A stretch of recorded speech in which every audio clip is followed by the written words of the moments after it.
Henceforth, my support will be directed towards my mother and sister. If this displeases you, I am prepared to initiate a divorce. I find it unjust to be expelled from our home due to a sudden decision by my husband, especially considering I vehemently disagree with the situation he has presented. Living with his sister, whom he describes as an absolute monster, would undoubtedly push me to the brink of insanity. I made every effort to avoid cohabitation, but my pleas were ignored. In the end, he resorted to threatening me with divorce.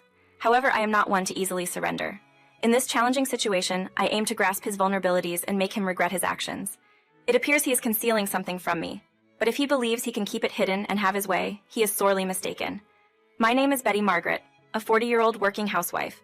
We have been married for 4 years, and while we currently do not have children, we both desire to start a family soon.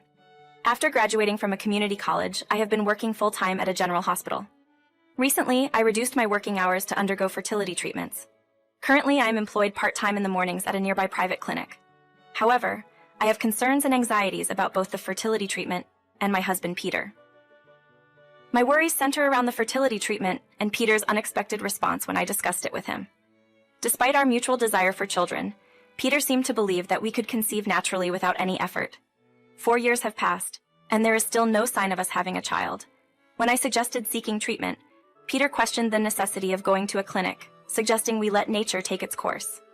Despite my insistence on doing everything possible, he was hesitant, citing concerns about money. I offered to cover the treatment costs from my savings, and my parents agreed to provide financial assistance. Despite these measures, the situation turned out to be more serious than anticipated, making it challenging to maintain full-time employment while attending frequent clinic visits. The doctor recommended visits every 3 days, and with work commitments, it became a demanding situation. In response to my concerns about managing work and treatment, Peter, reluctantly acknowledging the financial support, expressed some assurance that everything would be fine given our current circumstances. Peter's response, essentially indicating that he was fine as long as it didn't impact his finances, left me with a sense of discomfort. Nonetheless, I consoled myself with the belief that things would improve once we had a child. On a weekday when I had a break from my part-time job and Peter was at work, I relished some rare alone time. Unexpectedly, I received a call from an unfamiliar number. Answering the phone, I discovered it was Peter's sister, Helen. Yet, I couldn't help but wonder why her number had changed, causing some concern. When I asked about it, she casually mentioned that there were reasons for the change. Despite my attempt to inquire about her arrival time, Helen launched into the conversation without addressing my question.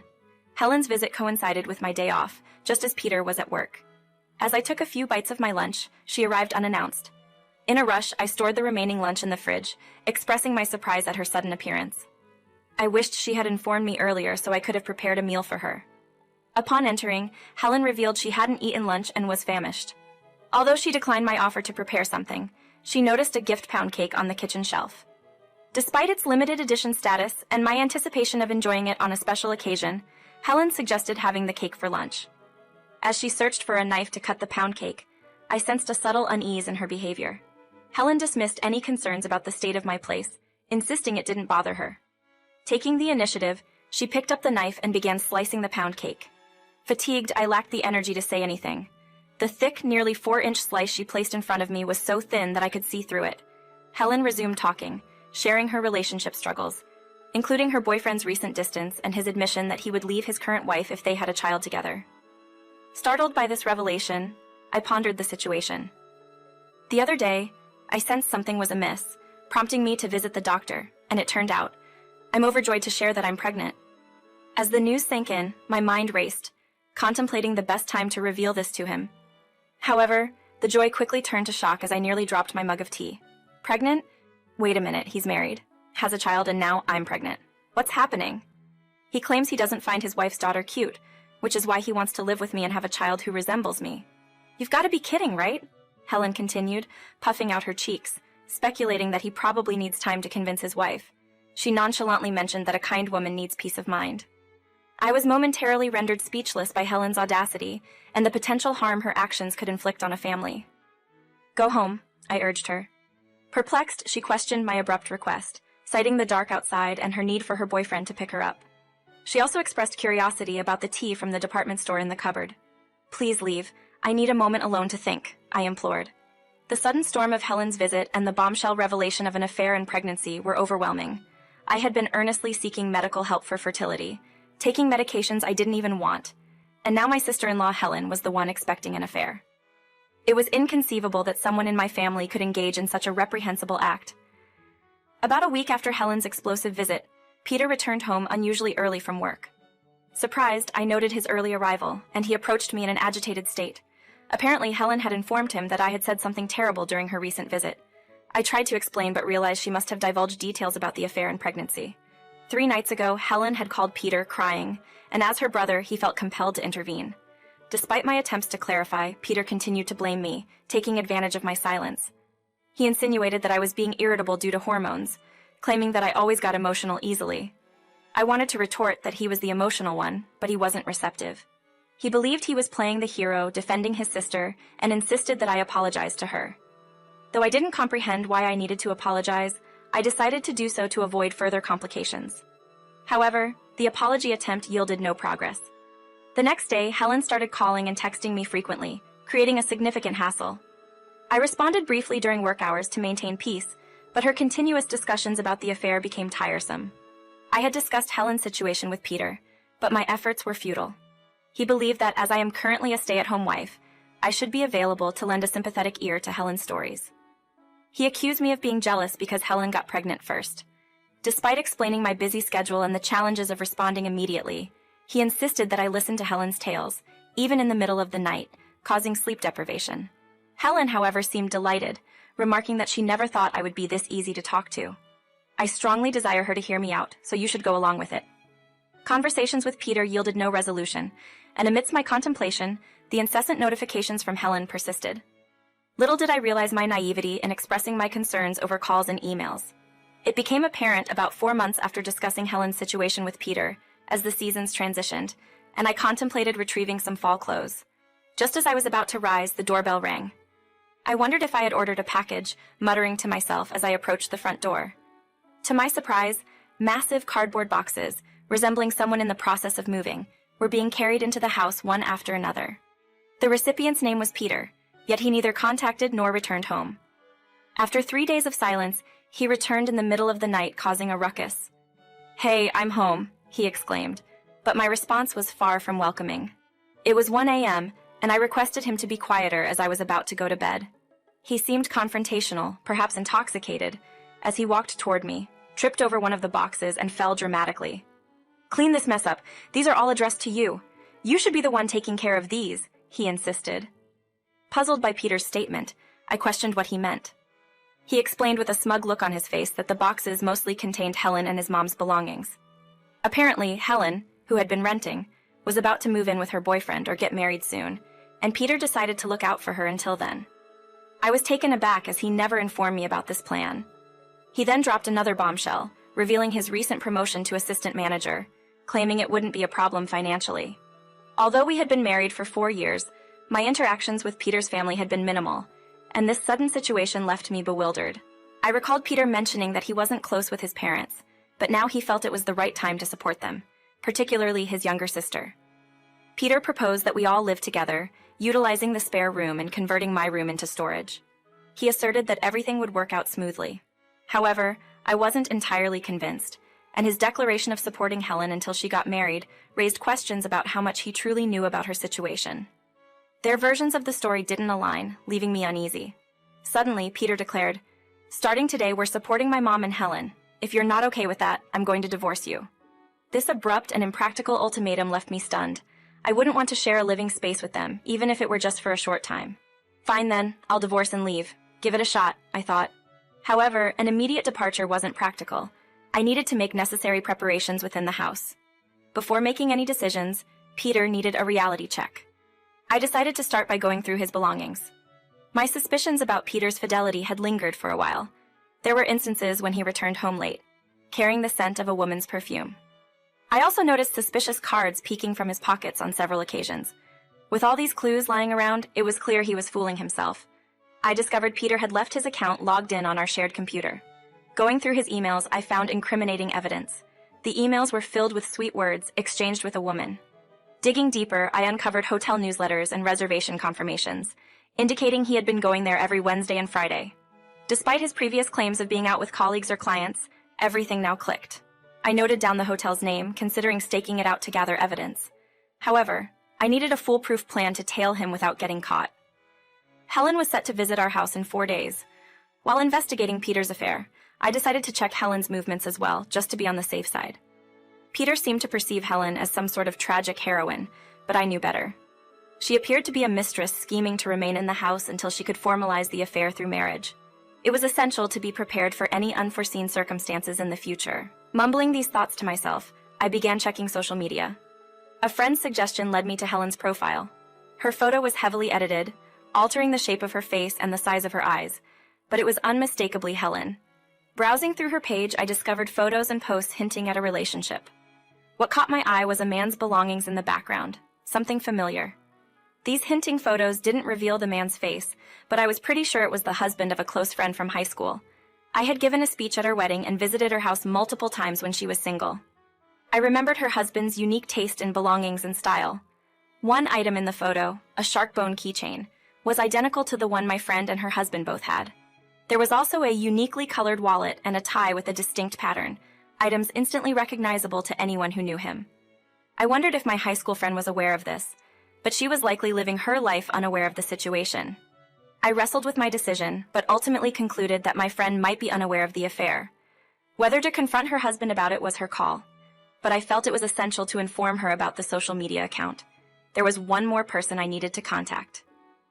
"Mother-in-law, you're coming over the day after tomorrow to live with us, right?" I heard from Peter, but before that, there's something I'd like to discuss. "Oh, what a coincidence. I'm going to be staying with you from the day after tomorrow, and I had something I wanted to talk to you about too. Given that you want to talk, this seems like a good time. I might as well lay it all out now. I'm thinking of divorcing Peter because he's been cheating. I'm still at the house now, but once I pack up, I plan to leave.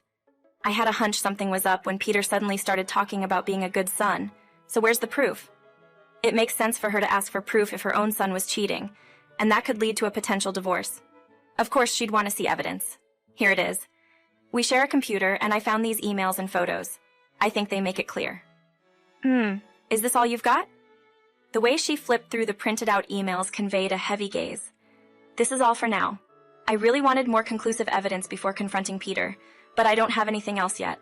Well, considering it's him, I'd expect him to try and make excuses or lie. Here, take this and hire a detective or whoever you need." She slowly took something out of her purse, a bank book and a debit card. "But this money, it's part of my late husband's inheritance.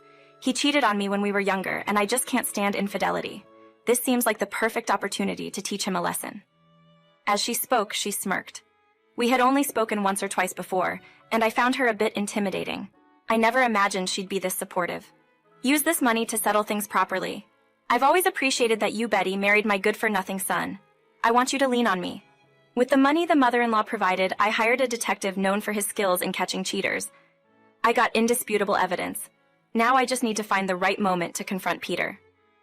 It had been 3 weeks since my mother-in-law and Helen started living together.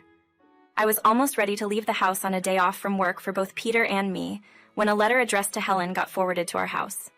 It turned out to be a ticking time bomb. "The boyfriend wants to break up. Weren't you just talking about getting married or something? What the heck did you do?" It was from his wife, stating that they were not going to divorce and that he would dump Helen instead. Suddenly, Peter grabbed the papers Helen was holding.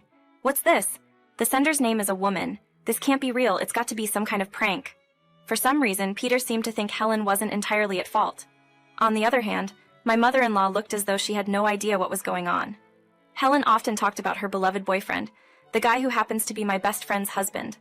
She got pregnant, and he said he'd divorce his wife and marry Helen. Did you really think he would do that? Wait, so that was a lie. Come on, you tried to break up someone's family. Helen, on the verge of tears, defended herself. He always said he and his wife were at odds and could get divorced any day. He told me he wanted to raise a child together if we had one, and that he wanted a child with me. They were already on the rocks, so it wasn't cheating or having an affair. Helen's always been an easy target for jealousy and grudges. Feeling the urgency, I confronted Peter. "So are you saying infidelity and affairs aren't a big deal? Well, it's just men being men, right? Why overreact to every little thing? You should just let it go." I laid out the pictures a detective took on the table. "This picture clearly shows you, Peter. The report says you're cheating with a woman named Lisa, a client. Stop playing games." Peter seems to think I'm not really mad and is still laughing it off. "I told you, it's just men being men. If you can't handle it, how are you going to survive in this world? That's it. the decision to divorce still stands. Naturally, I'll start filing for our assets to be divided. Hey, wait a minute. You can't be serious. What's this division thing? Cool your head. From the side, the mother-in-law's angry voice cut in. Both Peter and Helen are hopeless. I never thought my own son could be like this. I'm so disappointed. Wait, it's not my fault, Mom. The boyfriend lied to me. I'm a victim. Helen argued. What kind of nonsense are you talking about? Enough of your ridiculous excuses. Next to the arguing mother-in-law and Helen, Peter, realizing the gravity of his actions, asked me, "You're not serious about the divorce and property division, are you? You still love me, right?" "What are you talking about? Cheating, making decisions on your own? You're the worst. Remember when you all by yourself decided that living with your mother and Helen was the only option, and if I didn't accept it, we'd divorce? Who are you to say that?" Unbelievably, upon hearing my words, Peter began to sob. "It was fate that Lisa and I met. It was pure love. Our relationship is different from ours. You understand, right? You'd support my pure love, wouldn't you?" I couldn't and didn't want to understand a word he said from start to finish. "Anyway, I've packed my things and I'm leaving." "Are you really leaving? How am I going to live without you?" Looking down at Peter pathetically clinging to my feet, I delivered my final words. "Not my problem. Expect the divorce process to begin soon. Deal with it." In the end, with the involvement of a lawyer, it was settled. I gracefully finalized my divorce with Peter and initiated the process for our assets to be fairly divided. Despite the loss of her husband, my ex-mother-in-law, now in good health, has embraced independent living. She messaged me, expressing her enjoyment of this new chapter, filled with hobbies and activities. Rumors surfaced about Helen's pregnancy from an affair, and as secrets rarely stay hidden, it eventually became public knowledge. She faced professional challenges, losing her job due to the rumors and earning a reputation as a disruptive presence, making job searches challenging. Furthermore, her affair partner chose reconciliation with his wife and child, leaving Helen behind. One day, Helen aggressively confronted me, accusing me of disclosing her affair to his wife. I made it clear that I never wished for her happiness, especially considering her affair with my best friend. In a crowded mall, a young security guard intervened, preventing any physical harm. Both Helen and Peter attempted to lean on my ex-mother-in-law for support, but she appeared to reject their advances. Peter, having been dumped by the woman he cheated with, spiraled into stress-induced behavior, developing a dependency on slot machines. His reluctance to comply with the property settlement led me to seek court intervention. Rumors of our divorce and his non-compliance spread at Peter's workplace, resulting in a demotion to a less active department where he reportedly has minimal responsibilities. Having successfully divorced Peter, I am now thoroughly enjoying my single life. Although I once dreamed of having a child with the man I loved, that chapter is behind me. Focused on my career and personal fulfillment, I am dating a male nurse who joined the profession midway through his career. He is soft-spoken and incredibly kind, and our conversations are soothing. Despite not wanting children, he envisions a life spent together. As I move forward, I am determined to shape my own happiness.